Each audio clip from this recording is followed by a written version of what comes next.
Assalamualaikum warahmatullahi wabarakatuh. Perkenalkan saya Lara Sagara akan mempresentasikan sesi 13 yaitu globalisasi. Pengertian globalisasi, globalisasi adalah suatu fenomena yang mengacu pada semakin terhubungnya dunia secara sosial, ekonomi, budaya, dan politik. Proses ini memungkinkan terjadinya pertukaran informasi, barang, jasa, dan budaya secara cepat yang menjadikan dunia lebih terintegrasi. Globalisasi mencakup berbagai dimensi, baik dalam hubungan internasional, perkembangan teknologi, maupun perubahan dalam cara hidup masyarakat. Faktor-faktor penyebab globalisasi, kemajuan tek kemajuan teknologi.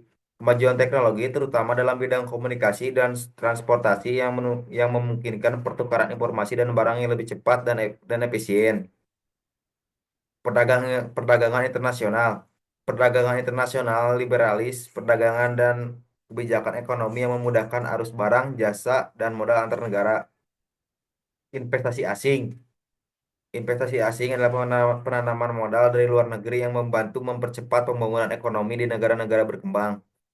Kebijakan pemerintah, pengu- pengurangan kehambatan perdagangan internasional seperti tarif dan kuota untuk mendorong keterbukaan pasar. Peran media dan internet, penyebaran informasi yang lebih luas dan cepat melalui media massa dan internet yang membuat dunia semakin kecil. Aspek-aspek globalisasi yang ke satu adalah aspek ekonomi adalah globalisasi ekonomi yang meliputi integrasi pasar internasional, aliran modal, investasi asing, dan pertumbuhan perusahaan multinasional. Hal ini berdampak pada peningkatan perdagangan internasional dan penyebaran teknologi. Kedua, aspek sosial budaya. Globalisasi juga mempengaruhi gaya hidup, bahasa, budaya, dan pendidikan. Fenomena seperti globalisasi budaya menyebabkan percampuran budaya dan pengaruh budaya asing yang lebih kuat di negara lain. Yang ketiga, aspek politik. Globalisasi mendorong terbentuknya organisasi internasional seperti PBB, WTO, dan IMF yang memiliki pengaruh besar dalam politik global.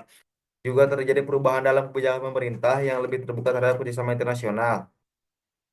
Yang keempat dan yang terakhir adalah aspek lingkungan.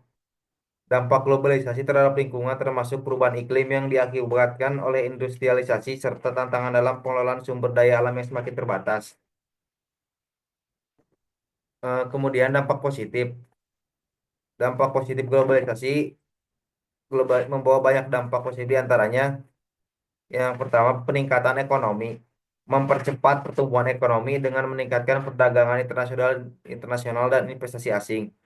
Yang kedua, akses teknologi. Meningkatkan akses terhadap teknologi dan inovasi baru yang dapat digunakan untuk kemajuan industri dan kehidupan sehari-hari. Yang ketiga, peningkatan kesejahteraan. Menyediakan peluang kerja dan pengurangan kemiskinan di beberapa negara berkembang melalui investasi asing dan perluasan pasar. Yang keempat, pertukaran budaya. Meningkatkan pemahaman antara budaya dan memungkinkan masyarakat untuk lebih mengenal berbagai kebudayaan di seluruh dunia. Dampak negatif. Dampak Dampak negatif globalisasi juga membawa dampak seperti yang pertama, ketimpangan ekonomi. Globalisasi seringkali menguntungkan negara-negara maju lebih banyak daripada negara berkembang, memperlebar jurang ketimpangan ekonomi antar negara. Kedua, pengancaman terhadap budaya lokal. Pengancaman terhadap budaya lokal dapat terancam punah atau terkikis oleh budaya global yang lebih dominan. Tiga, pengangguran. Meskipun globalisasi menciptakan peluang kerja, namun ada sektor-sektor yang terancam hilang akibat alih teknologi dan outsourcing ke negara dengan biaya yang lebih rendah. Kerusak, Kerusakan lingkungan, kegiatan industri yang semakin pasif dapat menyebabkan kerusakan lingkungan seperti polusi dan perubahan iklim. Tantangan Tantangan globalisasi satu, penyebaran ketidaksetaraan. Terkadang globalisasi memperburuk kesenjangan sosial dan ekonomi baik antar negara maupun dalam negara itu sendiri. Tantangan terhadap kedaulatan negara, beberapa negara yang melakukan kebijakan global yang ditetapkan oleh organisasi internasional dapat mengurangi kedaulatan negara. Dua, konflik dan ketegangan global.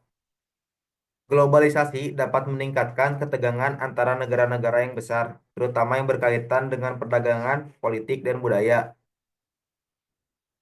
Menghadapi globalisasi, untuk menghadapinya diperlukan kebijakan yang bijak antara lain. Satu, pendidikan dan peningkatan keterampilan. Masyarakat perlu dibekali dengan keterampilan yang dapat bersaing dalam dunia global. Misalnya dalam hal penggunaan teknologi, kemampuan berkomunikasi dan lintas budaya. Dua, perlindungan terhadap budaya lokal. Memperkuat identitas budaya lokal agar tetap lestari meskipun ada pengaruh budaya luar. Tiga, pengelolaan sumber daya alam yang berkelanjutan. Menghadapi dampak lingkungan dari globalisasi dengan kebijakan ramah lingkungan. Kesimpulan, globalisasi adalah fenomena yang tidak bisa dihindari dan membawa dampak besar dalam berbagai aspek kehidupan. Meskipun memiliki manfaat seperti kemajuan ekonomi dan pertukaran budaya, globalisasi juga menimbulkan tantangan yang perlu dihadapi dengan kebijakan yang bijaksana.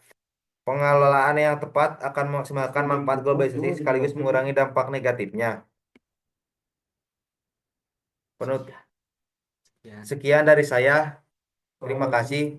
Wassalamualaikum warahmatullahi wabarakatuh. Waalaikumsalam warahmatullahi wabarakatuh.